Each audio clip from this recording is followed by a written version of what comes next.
2 years ago, I was working as an editor at a magazine in Vancouver. And like a lot of people, I had two monitors in front of me. I had a dozen windows open, and I was just living in this really a state of like constant digital distraction. And there was a text message that came through. My friend Tyler texted me and said, "Are you alive or what?" And he was sending that because it had been 5 minutes since I responded to his last message, and he was upset that it took me that long. But in the moment of being so harried in my workload, I looked down at the phone and I read it literally, "Are you alive?" And I remember in that moment kind of looking up at these glowing rectangles that I spend most of my life staring at and thinking, this isn't really the life that I planned for myself when I was a child. And yeah, that really was this impetus moment to try and figure out what was it that had changed since the 1980s. What was it that went so drastically off that highway that I thought I was on. The book is more description than it is prescription, I would say. I think the first step for all of us has got to be learning a little bit of the history of technology and figuring out how we got here.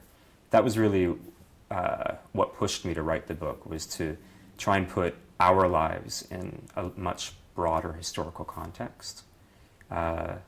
And yeah, I think if there's any prescription, it would be that we need to get media studies and the history of technology into our high schools and even elementary schools. So the most difficult thing about writing the book was definitely the research. There were just dozens and dozens of interviews with people from all different specialties all around the world. And in each case, I was going in as really an idiot. I didn't know anything. And they were, the best attention deficit disorder specialist in the world. And so it was on every interview, it was a massive amount of homework that I had to complete. And then it would be on to the next stage or the next chapter, and I was an idiot again. So it really felt like a crash course in a lot of different disciplines. I think what surprised me was just how consistent that thesis of that idea of the end of absence, how broadly it played out in our lives, every part of our lives, from attention span to sex lives to memory to the way we raise our children.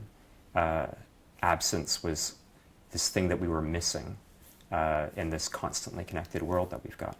While I was interviewing all these different specialists, even though they all had very different ways of talking about it, there was a through line that they were all talking in the end about the end of absence, that they were all talking about the ways that becoming a constantly connected culture really destroyed something fundamental in what it is to be human, which is that experience of being without something, the experience of solitude, or of daydreaming, or of just lacking the thing that you immediately want.